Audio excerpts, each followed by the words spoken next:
हज़रत हव्वा की मौत का अजीब वाक़या।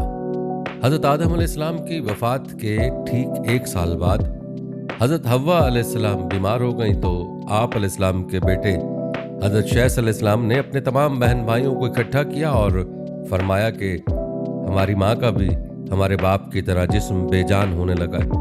चुनाचे तमाम औलाद हज़रत हव्वा के गिर्द जमा हो गई, लेकिन हज़रत हव्वा ने सबको बाहर निकाल दिया और फरमाया कि बिस्मिल्लाहिर्रहमानिर्रहीम। हज़रत आदम अलैहिस्सलाम से पहले दुनिया में क्या था, ये वो सवाल है जो हम सब के जहन में आता है कि कायनात में इंसानों के बसने से पहले आखिर क्या था। एक सहाबी ने हुजूर सल्लल्लाहु अलैहि वसल्लम से सवाल किया कि ए अल्लाह के रसूल सल्लल्लाहु अलैहि वसल्लम, ज़मीन और आसमान को पैदा करने से पहले हमारा परवरदिगार कहाँ था? आप सल्लल्लाहु अलैहि वसल्लम ने फरमाया कि तब अल्लाह के सिवा और कुछ नहीं था। फिर उसने पानी पर अपना अर्श बनाया, गोया ये उस कायनात की इब्तिदा थी। फिर अल्लाह ने कलम को पैदा किया और उसको हुक्म दिया कि लिख, और कलम ने अल्लाह ताला के हुक्म और उसके इल्म से क़यामत तक होने वाला सब कुछ लोहे महफूज में लिख दिया। उसके बाद आसमान और ज़मीन की 6 दिन में तख्लीक की गई। यमन से आए हुए एक वफ्द ने हुजूर सल्लल्लाहु अलैहि वसल्लम से कहा कि हम आपसे दीन की समझ और कलम की इब्तिदा जानने के लिए आए हैं। तो आप सल्लल्लाहु अलैहि वसल्लम ने फरमाया, जिसका मफ़हूम यह है कि सबसे पहले सिर्फ अल्लाह था, उसका अर्श पानी पर था, फिर उसने कलम को पैदा किया, उस कलम ने लोहे महफूज पर क़यामत तक होने वाले तमाम वाक़यात लिख दिए। फिर आसमान और ज़मीन को पैदा किया गया और उसकी जो तरतीब हमें रिवायत से पता चलती है वो कुछ यूँ है कि अल्लाह ताला ने हफ्ते के दिन मिट्टी यानी ज़मीन को पैदा किया। जब अल्लाह ने ज़मीन बनाई तो वो कांपने लगी। फिर अल्लाह ने इतवार को उसमें पहाड़ बनाए, ज़मीन को सहारा देने के लिए ऐसे जैसे उसमें कील ठोंक दिए, उससे ज़मीन साकिन हो गई। पीर के दिन उसमें दरख्त उगाए, मंगल के दिन तकालीफ, मुसीबतें, जरासीम और बीमारियां बनाई। बुध के दिन नूर को पैदा फरमाया।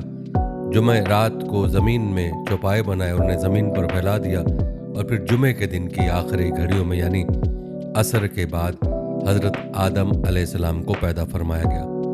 गोया अल्लाह ताला ने इंसान की पैदाइश से पहले उसकी आसाइशों के लिए ज़मीन और उस पर ज़रूरत की तमाम अशिया पैदा फरमा दी थी। यानी मखलूक की इब्तिदा में आखिरी नंबर पर इंसान को पैदा किया गया और नस्ल इंसानी में सबसे पहली तख्लीक हज़रत आदम अलैहिस्सलाम की थी। वो तमाम इंसानों के बाप हैं। इंसानों की पैदाइश से पहले फरिश्तों और जिन्नों की तख्लीक भी हो चुकी थी। फरिश्ते अल्लाह ताला की वो मखलूक हैं जिनका असल ठिकाना आसमान है और वो ज़मीन वालों के लिए इस्तग़फ़ार करते हैं। फरिश्तों को नूर से पैदा किया गया, जबकि जिन्नों की पैदाइश आग से की गई और इंसानों की तख्लीक मिट्टी से हुई। इब्लीस जो कि शैतान था वो भी फरिश्तों में से नहीं बल्कि जिनों में से था और उसकी तख्लीक भी आग से की गई। कुछ रिवायत से पता चलता है कि आदम अलैहिस्सलाम से 2000 साल पहले जिन्नात पैदा किए गए और जब वो फितना फसाद में हद से आगे बढ़ गए तो अल्लाह ताला ने उनकी तरफ फरिश्तों का एक लश्कर भेजा। उनमें खूब मारका आराई हुई और उसमें फरिश्तों ने जिनों को तहस नहस कर दिया और वो समुद्रों के जजीरों में पनाह लेने पर मजबूर हो गए और आज तक उनके रहने की जगह यही जजीरे हैं। इब्लीस यानी शैतान जो कि जिन्नात का सरदार है, उसका एक तख्त है और वो तख्त पानी पर है। इब्लीस का असल नाम अज़ाज़ील था और उसकी नाफरमानी के बाद उसे इब्लीस का नाम दिया गया। इब्लीस का वो तख्त हकीकतन किस जगह पर है ये हम नहीं जानते। खैर, जब अल्लाह ताला ने ज़मीन को इंसानों के ज़रिए से आबाद करना चाहा तो इंसान की तख्लीक फरमाई, क्योंकि जिनों में इंसान जितनी फहम फरासत नहीं थी। कहा जाता है कि जिनों में सबसे ज़्यादा इल्म रखने वाला जिन इंसानों में से एक 10 साला बच्चे के बराबर अक्ल रखते हैं। अल्लाह ने इंसान की तख्लीक करके उसमें रूह फूंकी। फिर अल्लाह ने फरिश्तों से फरमाया कि मैं ज़मीन पर अपना नायब बनाने वाला हूँ। फरिश्तों ने अल्लाह से पूछा कि ऐसी मखलूक को क्यों पैदा करता है जो ज़मीन पर फसाद करे और खून बहाए, और हम हर वक्त तेरी तारीफ़ और पाकीज़गी बयान करते हैं। जिस पर अल्लाह ताला ने फरमाया कि जो कुछ मैं जानता हूँ वो तुम नहीं जानते।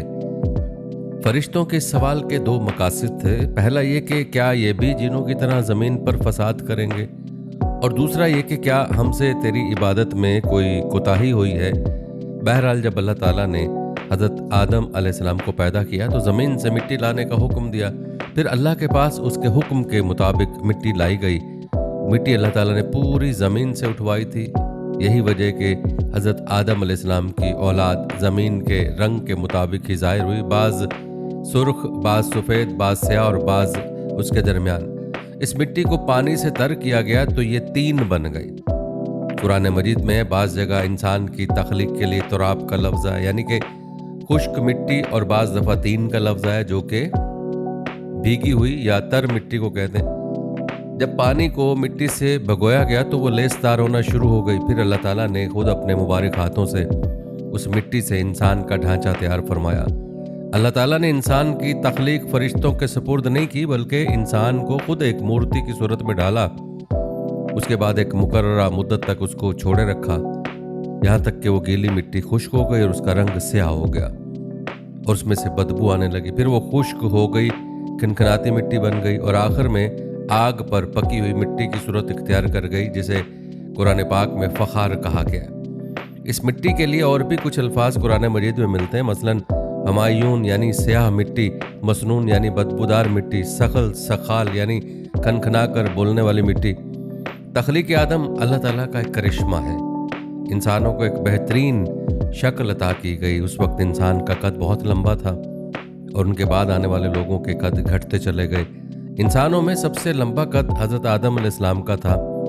ایک روایت میں حضرت آدم علیہ السلام کا قد 60 ہاتھ بیان کیا گیا. بہرحال جب اللہ تعالیٰ نے انسان کا ڈھانچہ بنا کر اسے خشک ہونے کے لیے ایک مقررہ مدت تک چھوڑے رکھا تو ابلیس یعنی شیطان اس کے ارد گرد چکر کاٹنے لگا. اس ڈھانچے کو ٹھوکر مارتا تو اس میں سے ایسی آواز آتی جیسے خالی مٹی کے مٹکے سے آتی ہے، اور اس نے دیکھا کہ ڈھانچہ پیٹ والا ہے تو سمجھ گیا کہ مخلوق اپنے آپ پر قابو نہیں رکھ پائے گی.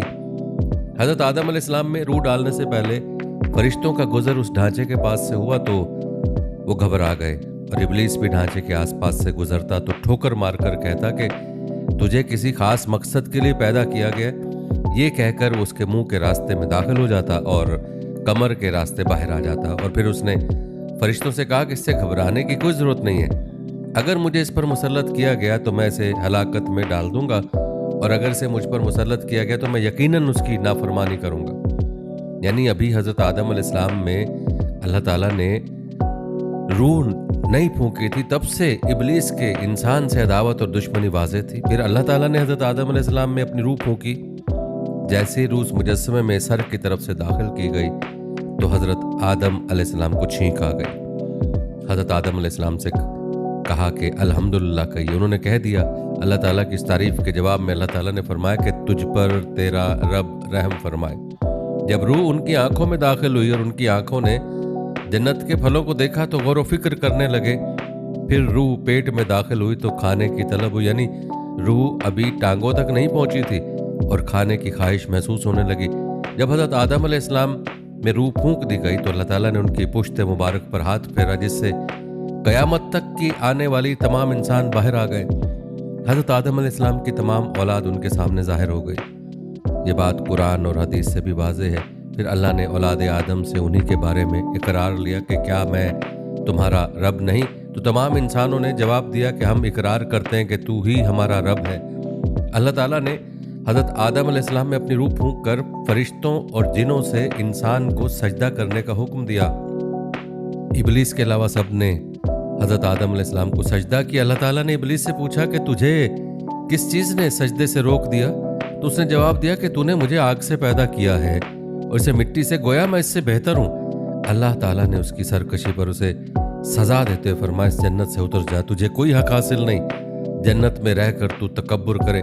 ابلیس نے جب پیچھے سے دائیں سے بائیں سے ان کے پاس آؤں گا اور تو انہیں شکر گزار ہرگز نہیں پائے گا سوائے ان کے جو تیرے مخلص بندے ہوں گے اور وہ میرے بہکاوے میں نہیں آئیں گے. اللہ نے اسے ذلیل و خوار کر کے وہاں سے نکال دیا اور فرمایا کہ ان میں سے جو شخص بھی تیرا حکم مانے گا میں ایسے تمام لوگوں سے جہنم کو بھر دوں گا اور میرے بندوں پر تیرا کوئی غلبہ نہیں ہوگا.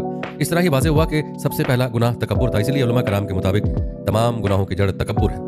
اللہ نے حضرت آدم علیہ السلام کو جاہل نہیں بلکہ علم والا پیدا کیا تھا. جب اللہ نے حضرت آدم علیہ السلام میں مکمل روح ڈال دی تو وہ اپنے پیروں پر کھڑے ہو گئے. تو اللہ نے انہیں حکم دیا کہ جاؤ فرشتوں کی جماعت کو السلام علیکم کہو. حضرت آدم علیہ السلام کے سلام کے جواب میں انہیں وعلیکم السلام ورحمۃ اللہ کہا. اللہ تعالیٰ نے فرمایا کہ یہ تیرا اور तेरी औलाद का आपस में एक दूसरे को तोहफा और हदियाँ। अल्लाह ताला ने हज़रत आदम अलैहिस्सलाम को तमाम नाम सिखा दिए। वो अल्लाह ताला के हुक्म से आसमान और ज़मीन की हर चीज़ का नाम और उनका इस्तेमाल जानते थे। अल्लाह ताला ने उन तमाम चीज़ों का नाम जब फरिश्तों से पूछा तो उन चीज़ों के नाम नहीं जानते थे। फिर हज़रत आदम अलैहिस्सलाम ने उन तमाम चीज़ों के नाम बताए। तब अल्लाह ताला ने फरिश्तों से फरमाया कि क्या मैंने तुम्हें नहीं कहा था कि मैं वो जानता हूँ जो तुम नहीं जानते। फिर एक रोज़ जब हज़रत आदम अलैहिस्सलाम सो रहे थे तो अल्लाह ताला ने उनकी बाईं पसली से हज़रत हव्वा अलैहिस्सलाम को पैदा फरमाया और उन्हें हज़रत आदम अलैहिस्सलाम का हमसफ़र बना दिया। जब हज़रत आदम अलैहिस्सलाम बेदार हुए तो उन्होंने हज़रत हव्वा अलैहिस्सलाम को पास बैठे देखा। उन्होंने पूछा कि तुम कौन हो? उन्होंने जवाब दिया कि मैं औरत हूँ। हज़रत हव्वा अलैहिस्सलाम क़यामत तक आने वाली तमाम औरतों में सबसे ज़्यादा खूबसूरत थीं। हज़रत आदम और हज़रत हव्वा अलैहिस्सलाम दोनों जन्नत में रहते थे। उन्हें नूर का लिबास पहनाया गया। जब इब्लीस ने उन्हें गुमराह करना शुरू कर दिया और अल्लाह ने जिस दरख्त के पास जाने से उन्हें मना किया था, शैतान ने उन्हें वही खाने पर मजबूर कर दिया और उस पर झूठी कस्में भी खाईं। उन्होंने उस दरख्त से खा लिया और अल्लाह ताला की नाफरमानी के मुर्तकिब हुए। अल्लाह ताला ने उनसे नूर का वो लिबास ले लिया और वो बरहना हो गए। उस दरख्त के पत्तों से अपने आप को ढांपने लगे, लेकिन उसके बाद गरूर और तकब्बुर की जगह वो अल्लाह ताला से माफ़ी मांगने लगे और उसकी मगफिरत के तलबगार हुए। इससे ये बताया गया कि खता इंसान की फितरत का हिस्सा है, क्योंकि वो फरिश्तों की तरह मासूम नहीं है। फिर अल्लाह ताला ने उन्हें जन्नत से निकल जाने का हुक्म दिया और फरमाया कि तुम ज़मीन पर रहो और तुम एक दूसरे के दुश्मन हो। तो हिंद में जबकि हज़रत हव्वा अलैहिस्सलाम को जद्दा में उतारा गया, फिर वो एक दूसरे को ढूंढने लगे और आखिरकार मैदान आरफात में उनकी मुलाकात हुई। हज़रत हव्वा अलैहिस्सलाम ने 20 विलादतों में 40 बच्चों को जन्म दिया। हर विलादत में एक लड़का और एक लड़की पैदा होती थी। सबसे पहला जोड़ा काबिल और उसकी बहन अकलीमा का था और इस तरह ज़मीन पर नस्ल इंसानी की अफजाई शुरू हो गई। हज़रत अब्दुल्लाह बिन अब्बास रज़ी अल्लाह तआला अन्हु ने इरशाद फरमाया, बेशक अल्लाह पाक ने आदम को जुमे के दिन असर के बाद पैदा फरमाया और आपको ज़ाहिरी ज़मीन की मिट्टी से पैदा फरमाया, इसलिए आपको आदम कहते हैं और आपकी औलाद को आदमी यानी आदम वाला कहते हैं। हज़रत आदम अलैहिस्सलाम का मुबारक खमीर जिस मिट्टी से तैयार हुआ, उसे बच जाने वाली मिट्टी शरीफ से खजूर का दरख्त बनाया गया। जैसे कि हज़रत मौला अली रज़ी अल्लाह तआला अन्हु बयान करते हैं कि हुज़ूर सल्लल्लाहु अलैहि वसल्लम ने इरशाद फरमाया कि खजूर का एहतराम करो, क्योंकि तुम्हारे वालिद हज़रत आदम अलैहिस्सलाम की बची हुई मिट्टी से पैदा की गई है। अल्लाह पाक ने हज़रत आदम अलैहिस्सलाम को बगैर माँ बाप की मिट्टी से पैदा फरमाया। अल्लाह पाक ने हज़रत आदम अलैहिस्सलाम से हज़रत बीबी हव्वा को पैदा फरमाया। हज़रत आदम अलैहिस्सलाम ने उनकी तरफ दस्ते मोहब्बत बढ़ाने का इरादा किया तो फरिश्तों ने अर्ज़ की, ए आदम ठहर जाएं, पहले इनका महर अदा करें। आप अलैहिस्सलाम ने फरमाया, इनका महर क्या है? फरिश्तों ने अर्ज़ की, इनका महर यह है कि ये हमारे सरदार हज़रत मोहम्मद मुस्तफ़ा सल्लल्लाहु अलैहि वसल्लम पर 3 या 10 मरतबा दरूद पाक पढ़ें। चुनांचे आप अलैहिस्सलाम ने दरूद पढ़ा और फरिश्तों की गवाही से आपका हज़रत बीबी हव्वा से निकाह हो गया। इससे मालूम हुआ कि नबी पाक सल्लल्लाहु अलैहि वसल्लम हर मौजूद चीज़ के लिए वसीला, यहाँ तक कि अपने वालिद हज़रत आदम अलैहिस्सलाम का भी वसीला है। हज़रत आदम अलैहिस्सलाम ने 960 बरस की ज़िंदगी पाई, जबकि आदम अलैहिस्सलाम की ज़िंदगी 1000 साल की थी, क्योंकि जब आदम अलैहिस्सलाम जन्नत में थे तो अल्लाह ताला ने हज़रत आदम को उनकी तमाम औलाद जिन जिनकी नबूवत मिलनी थी, उनकी शख्सियत, उनकी उम्र हज़रत आदम अलैहिस्सलाम के सामने वाज़ेह कर दी। आपने जब हज़रत दाऊद अलैहिस्सलाम की उम्र को 60 साल तक देखा तो अल्लाह से कहने लगे, ए अल्लाह पाक, मेरी उम्र के 40 साल मेरे पोते दाऊद को दे दो। तो यूँ आपकी दुआ कबूल हो गई। अल्लाह ने आदम अलैहिस्सलाम को 2 फर्जंद अदा किए, हाबील और काबिल। लेकिन शैतान के वसवसों की वजह से जब काबिल के हाथों हाबील कत्ल हुए तो हज़रत आदम अलैहिस्सलाम अंदर से टूट गए और बार बार अल्लाह के दरबार में दुआ मांगने लगे। एक दिन हज़रत जिब्राइल अलैहिस्सलाम हज़रत आदम अलैहिस्सलाम के पास आए और फरमाया, ए आदम, अल्लाह तुम्हें ऐसा बेटा देने वाले हैं जिसके नसीब से अंबिया और औलिया ज़मीन तक पहुँचेंगे। उसका नाम शैस रखना। शैस का मतलब है